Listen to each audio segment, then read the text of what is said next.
Hi, it's Dorothy Guining with Scrapbooking Quebec. Today I'm here for the Scrapbook Nerd online shop, and I'm going to be creating a 12 by 12 layout featuring Vicki Boutin's Where to Next collection.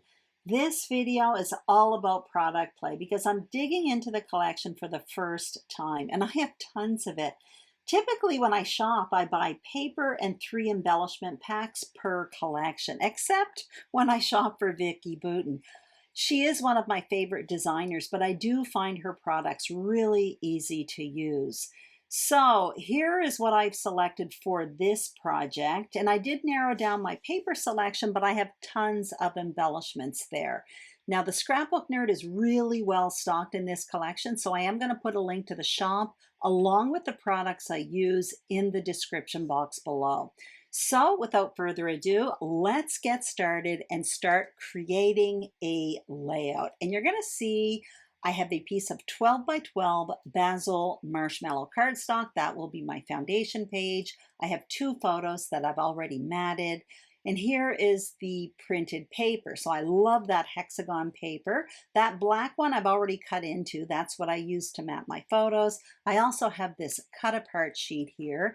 And you're going to see in this tray I have tons of embellishments, and there's even more available for this collection. So I have ephemera, a 6 by 8 paper pad, cardstock stickers, chipboard stickers. I have alphas that I've already dug into. I also have puffy titles. But I think the product that has the most impact on this layout is this Papyri pack. So if you're unfamiliar with them, they're almost like an ephemera pack, only there are 200 pieces in the box and they are really, really thin. So you've got to get used to using them.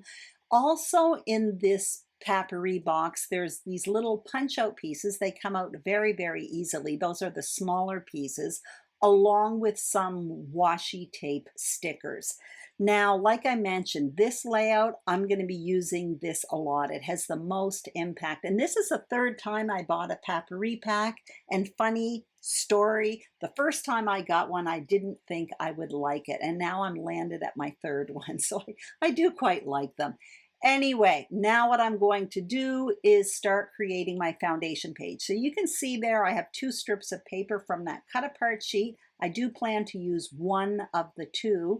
And what I'm doing is cutting down papers to create a border that's going to go at the top of my page. So I will be putting measurements on the screen for these page parts a little bit later on.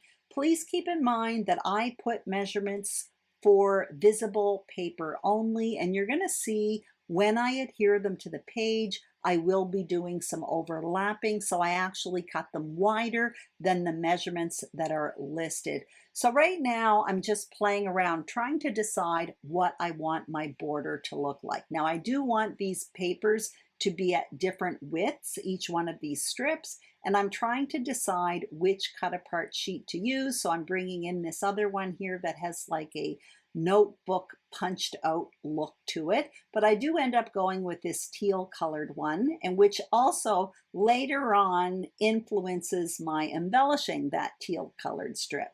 Anyway, now what I'm doing is adding a bit of ink to all of these strips of paper. I only do it to one side because I will be overlapping, so one of the sides will be covered up.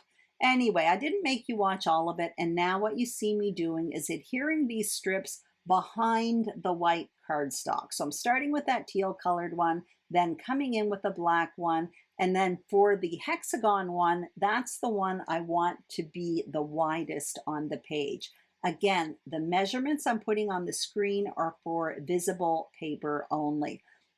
Now what I'm going to do after I finish this is put the entire thing in my trimmer because it does measure more than 12 by 12 now, and I'm going to trim it.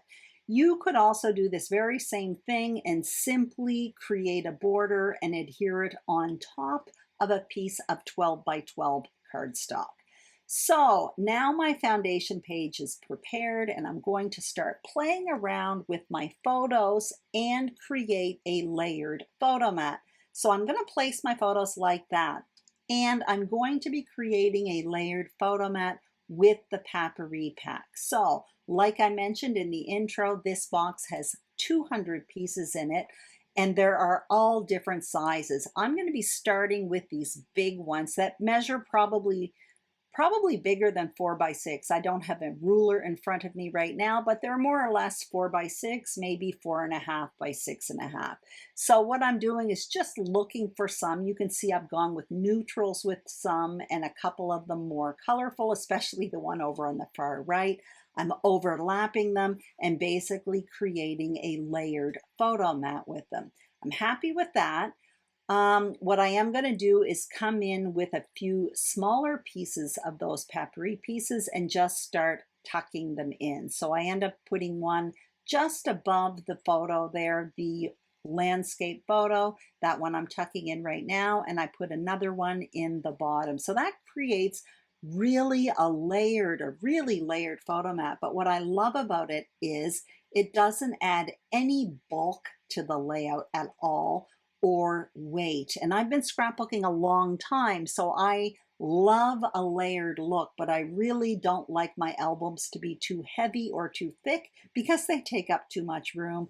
You may have noticed as well at the bottom, I put that stamp at the bottom. It's like a stamp sticker. That was from the Papery pack, and it was one of those washi tape stickers.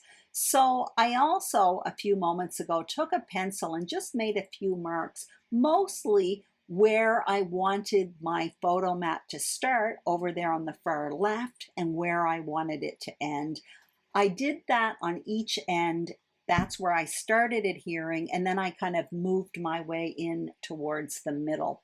So now I'm just adhering those smaller pieces down. I am going to leave the photo separate for a while because I'm going to want to play around with other embellishing, and I'm going to just want to play around a bit with the placement of the photos. I'm not going to be giving you measurements for this photo mat that's on the page because it's just a bunch of papery pieces that are all kind of layered up, but I am going to show it to you right now, and you can take a screenshot that if it's of interest to you. But the idea is to just pile on a bunch of these pieces, and what I really love about it, like I said, it has a nice layered look, but it's completely flat and it absolutely weighs nothing. So I love that about these papery packs, which is surprising because the first one I got I didn't think I would like. Anyway, now it's time to start embellishing. So my plan is going to be to have two main embellishment clusters, one in the top left and the other in the bottom right, and then I'm going to have a hint of one at the top there towards the right. So I'm getting out my embellishing here now. So I did kind of pre-select a bit of the ephemera pieces. That's what I'm showing you right now. But what I didn't prepare was removing all the packaging from all of these embellishments. So what I did was I stopped my camera, I took away all the plastic, I piled it up all around me, and now I'm going to start embellishing. So like I mentioned, I'm going to start in the top left and then move to the bottom right corner. So the pink piece that I'm tucking in the top left now, that is a papery piece, so very thin. The other pink piece in the bottom right, that is an ephemera piece, so that is thicker. Now I'm moving back up to that top left corner. I tuck in another flower, and then I'm going to come in with this globe here. So I mentioned earlier in the video that that teal border of that teal piece of paper in the border at the top influences my embellishing. Well, this is where it's starting. I did tuck that globe up in the top left because these are travel photos, number one, but I did like that teal color there. That made me look for something teal to put in the bottom right. So I found that floral piece, and that's from the chipboard collection. I'm liking how this is looking. It's very colorful, very kind of a bit messy looking, but what I didn't plan for at this point was the title. So that's what you see me coming in. I'm looking at this puffy title collection here, and I'm cutting out a word. I'm cutting out this moment, but you're going to see me come in and cut out 3. And I do this all the time with these title packs that are on transparent plastic because As opposed to lifting them from the plastic and then playing with them and losing some of the stick, I just kind of cut them up. It's transparent. I play around with them. That's why at the end of the month, mostly these title packs end up in a baggie. That's okay because I use them more by cutting them up and trying them this way. At this point, I'm trying different items here, but what I'm not liking about it is when I make this design where I have two main embellishment clusters in the top left and bottom right, typically I like my title in one and a repetition of that in the bottom. And all three titles that I selected couldn't really be separated. So at this point, I have no idea still what I'm going to do for a title. However, I do like the embellishing, so I am moving ahead and adhering all of this down. Starting in the bottom right, I started with that pink piece there, that pink flower piece. I adhered my photo down. Now I'm going to put this chipboard flower piece there, and I do pop that one up on foam adhesive. And then what I will do is work on the top left. So I start by placing my photo just so that I know where to place my embellishing. And now I'm adhering my cluster down. So I'm starting with the globe there, then I'm coming in with this pink floral piece, and that one is one of those papyri pieces. And then I come in with that orange floral piece as well. That came out funny, orange floral piece as well.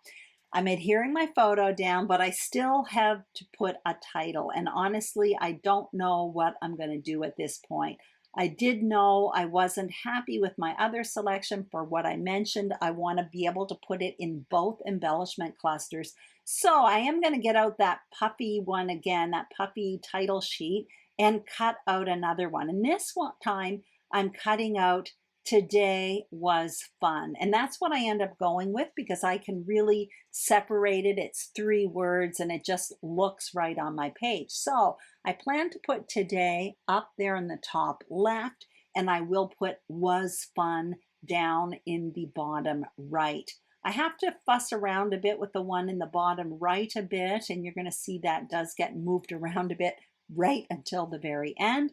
Anyway, I am putting "today" at the top there. I kind of play around a bit with placement, but I do end up putting it basically on top of the photo with the Y kind of descending on top of the photo. These are pictures of me, by the way, in Negril, Jamaica.